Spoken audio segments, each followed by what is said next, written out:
Well, happy Memorial Day. And as we celebrate this Memorial Day, we must always keep in mind that freedom comes at a cost. And we should always thank a veteran and always pray for those people who serve our country to keep our freedom alive. And last week, as I told you, we were going to talk about the spiritual works of mercy and wondering if you know the seven spiritual works of mercy.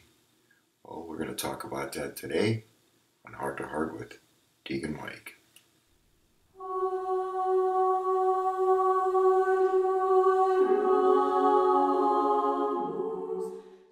Well, happy Memorial Day, as I said in my intro.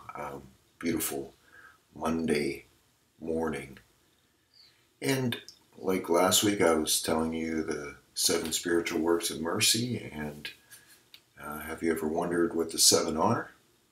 Well, there's counseling the doubtful, instructing the ignorant, admonishing the sinner, comforting the sorrowful, forgiving injuries, and bearing wrong patiently, and certainly praying for the living and the dead. And maybe you weren't aware of these, but everyone has moments of doubt in their life and faith journey. And nevertheless, we should always remember that Christ is the way, the truth, and the life, and to turn to Him along the way. And, certainly the spiritual works of mercy have long been part of Christian tradition and appearing in the works of theologians and spiritual writers throughout history. And just as Jesus attended to the spiritual well-being of everyone that He ministered to, it gives us a guide to help us on our neighbors and their spiritual needs. And so let's talk a little bit about each one. And, counseling the doubtful. What's that mean? Well, listening to counsel and receiving instruction that you may eventually become wise. Proverbs 19:20. The cross of Christ, the foolishness of God is wiser than human wisdom, and the weakness of God is stronger than human strength. 1 Corinthians 1:3-25. What's that mean? The foolishness of God is wiser? Well, think about it. Anything that comes from God is much wiser than any human being and what they say. So when we're counseling the doubtful, we should always reflect to what Jesus said, because it's truth. He is the way, the truth, and the life. Following Christ with the witness of your life so that others may see God's love revealed in your actions. It's interesting. When you lead by example, people pick up on that. Many times I've seen people say, I want to be like that person. Why? Because, when you talk to that person, their life is led by God. And the focus is on God. And they have that peace. It doesn't mean that, 100% of the day, all day long, all they're thinking about is God. But they put God first to help in their life, to give structure to their life. Following Christ, people think, oh, he's so religious. I don't want to be like that person. Why not? When you order your life towards God, things change. The rose-colored glasses come off. You really see, your life in a different way. We should think about this. When you're counseling the doubtful, especially with a friend, maybe that friend is struggling in believing. And well, you can counsel them. Help them join a parish. Help them join a parish group. Maybe a faith formation to help deepen their faith or help them understand their faith. Share a book. If you have your own faith and your faith is deep, a lot of times you're reading a lot of books. Maybe you have a book sitting on your shelf they haven't read in a while, and you can hand it to that person and say, here, read this. It helped me out a lot. It'll help deal with their own faith concerns. And go with them to Mass. Invite them. Maybe they haven't gone to Mass in a while because they feel like I'm not getting anything out of it. But really, when you start to show them, it's not what you get out of it, but it's how you participate in the Mass. It changes things. When you counsel the doubtful, you're carrying them, you're helping them, you're bringing them along to open their eyes, deepen their faith. Next one, instructing the ignorant. Well, people think ignorant, are they stupid? That's the first thought that comes into their mind. And, ignorant is not that meaning. It's really, as I was saying, a few seconds ago in counseling the doubtful, you're instructing and helping that person to learn about their own faith. And certainly to be open to talking about your faith and your beliefs with that person. There's always something more to discover about our faith. And when you sit together and talk about faith, whether it's your kids, whether it's your family, whether it's your friends, there's that open dialogue to help you teach them to broaden their mind, to help them learn about their faith. And in doing so, you always help yourself too, because as I said earlier, you always find out something new about your faith. You could suggest going on a service trip or a short-term mission trip if you can. If you don't have that time, you don't have that luxury, donate to support someone on a service trip. Not only for yourself, but that person that you're helping. Volunteer to help with religious education programs at your parish. There's so many times that each parish needs a volunteer. If you can volunteer or suggest volunteering to that person to help with those type of educational programs, for all these young people who are learning their own faith, it'll help you as well. As I said earlier, invite someone to go to Mass. Pick them up. Call them up and say, hey, I'm going to Mass. You want to come with me? Pick them up. And tell them, hey, we'll go for a cup of coffee after Mass. When you start to know your faith, people see that. They want to know more. They start to ask you questions.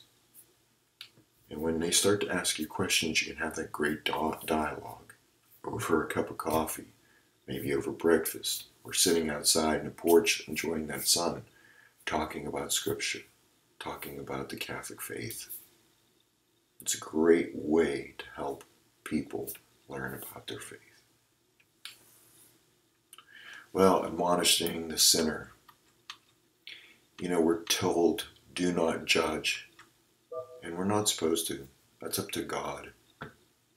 But we can be supportive in helping others find their way and correct their mistakes. Together we can learn to walk more closely with Christ. We're so too often ready to judge a person. Look at what they did. We're short like that. But yet, when we do something wrong, we want all kinds of forgiveness. Being supportive and helping, guiding a person goes so much more better than cutting a person down.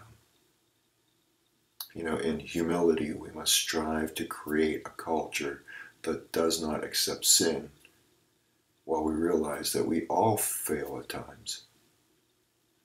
But yet, being supportive and helping a person is the key. Don't judge.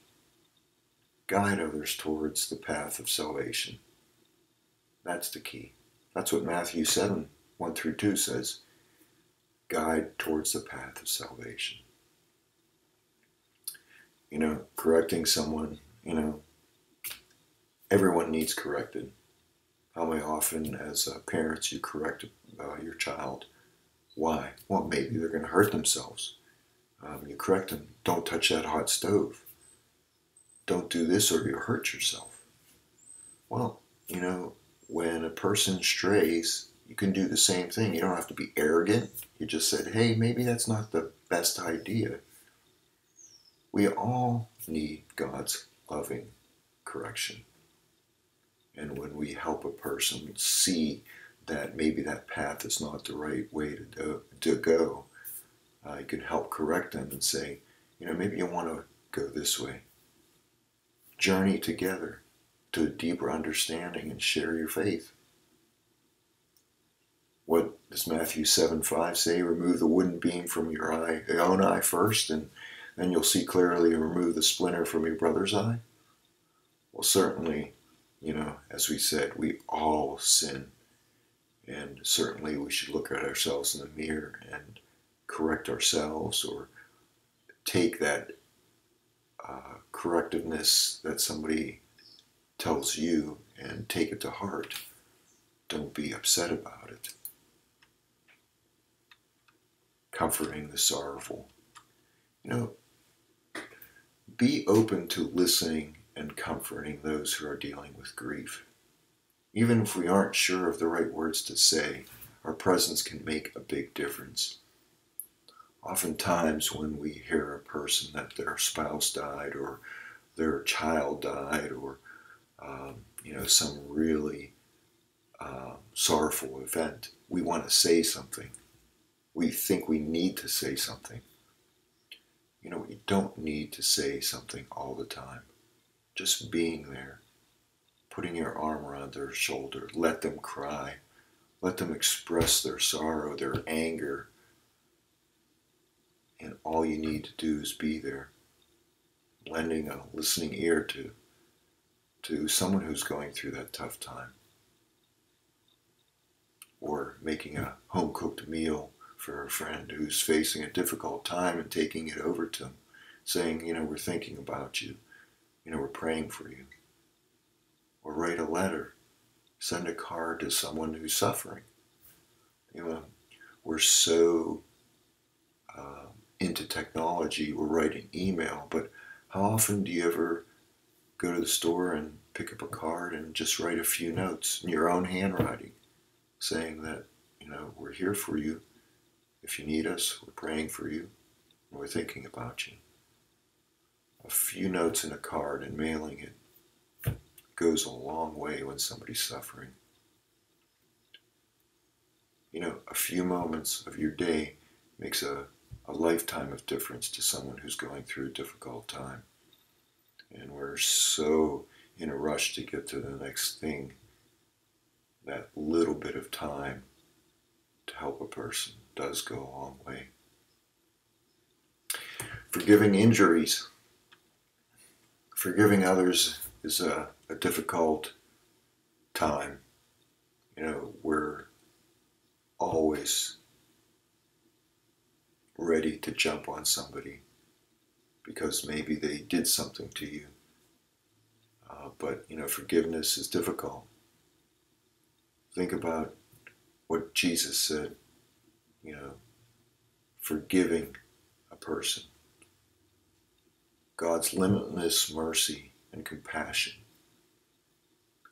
Jesus showed us compassion. He taught us that. And we should forgive. Jesus taught us that. We can rely on him to help us, show us how to be merciful to a person who has done you wrong. It's not easy. We want to hold a grudge. We need to let go. Saying sorry is something we learn as kids, right? Your parents hopefully taught you that. But how often do we really mean it? When we do mean it, forgiveness transforms the heart. transforms our lives. We can participate in the sacrament of penance to get it off our chest, to say, hey, I've been holding a grudge for weeks, months, years because this person did me wrong. It allows us to get it off our chest and to hopefully be done with it. The priest who's standing in for Christ will guide you to let go and to forgive. It's important that we don't hold grudges, that we release it. It doesn't mean you'll be best friends with that person if they've done something really wrong, but it will allow you to finally let go. Bearing wrongs patiently. Well, it kind of ties into forgiving injuries, doesn't it? Being bitter about wrongs against you. It's not easy, because we do get bitter. But when you place your hope in God so that you can endure the troubles, it helps you have a compassionate heart, a compassionate spirit. There's many wrongs in this world, and when you're wronged, it's not easy. You're frustrated with that person. And when you're frustrated with that person who wrongs you, you again want to hold a grudge, but we need to step away from the situation. You can take a few deep breaths, pray the Our Father, ask God for patience. We too often are not patient anymore. A lot of times we speak before we listen. When we listen, we open our heart and our minds to something bigger. And when somebody wrongs you, you can step back and be patient about it.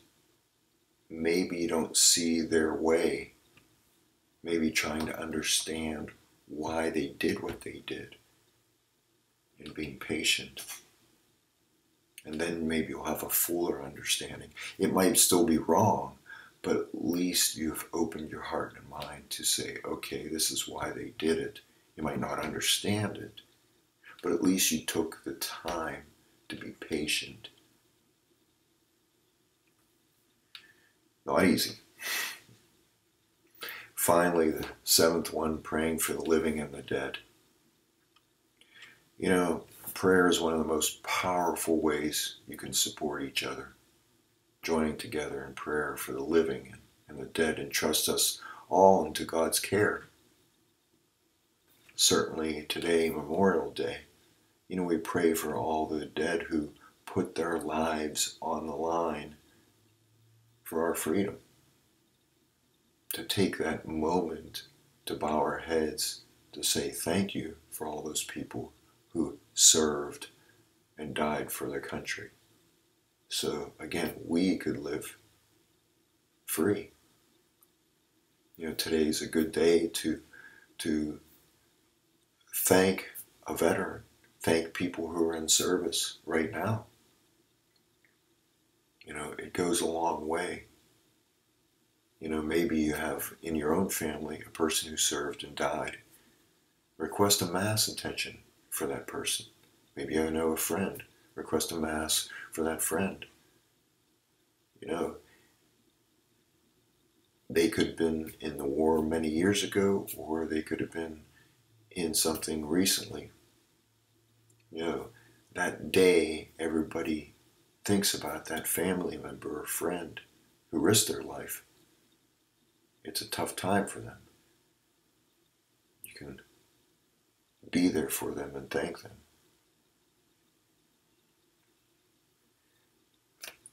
Keep your own prayer intentions, writing down the names of those who are keeping you in your prayers. Ask a friend or a family member if there's anything you can pray for them about. Through prayer, it helps us entrust our cares and concerns for those people around you. When we say a prayer for a person, as I said in my homily this past Sunday, prayers are just not words. It's an intimate relationship with Jesus. So when you're praying for a person, for a friend, for a family member who's going through a tough time, you're talking to God. You and God have that conversation, asking Him to comfort that person. Maybe that person's going through cancer treatments. Maybe they're thinking about their own mortality and they're scared. Or the person or a friend that lost their spouse recently. When you're praying for them, you're talking to God and asking Him to provide that comfort, to give Him some form of peace. Prayer is beautiful. Prayer strengthens a person. So, prayer goes a long way. So praying for the living and the dead is wonderful. And we should take time to do that every day. Praying for yourself, praying for a family member, praying for a friend. Maybe in the morning, as you're having your cup of coffee or your caffeine, say a quick prayer for that person. And think about that person. And even take the steps when you're talking to a person and they're talking about their suffering. You can also find the words to pray for them right then and there. Many people often say, I'll pray for you, and don't spend the time later to pray for them. But if you take the time in that moment, at that point, just to say, let's pray together, even if it's our prayer that Jesus taught us, it helps comfort that person. If you can find the words to say your own prayer, do it. People love the connection. It's that connection that you have when you pray to God, that closeness. It's the same connection with that person, that family member, that friend, when you spend the time at that moment just to pray for them. It bonds you with them. So, there you have it. The 7 spiritual works of mercy. I hope you enjoyed this, and let's all keep in mind on this Memorial Day for the people who serve, the people who have died, that they love America, we love America, and they gave their life, or they're giving their lives for our freedom. May God bless you today and every day. This is Deacon Mike from Holy Family Parish. Peace.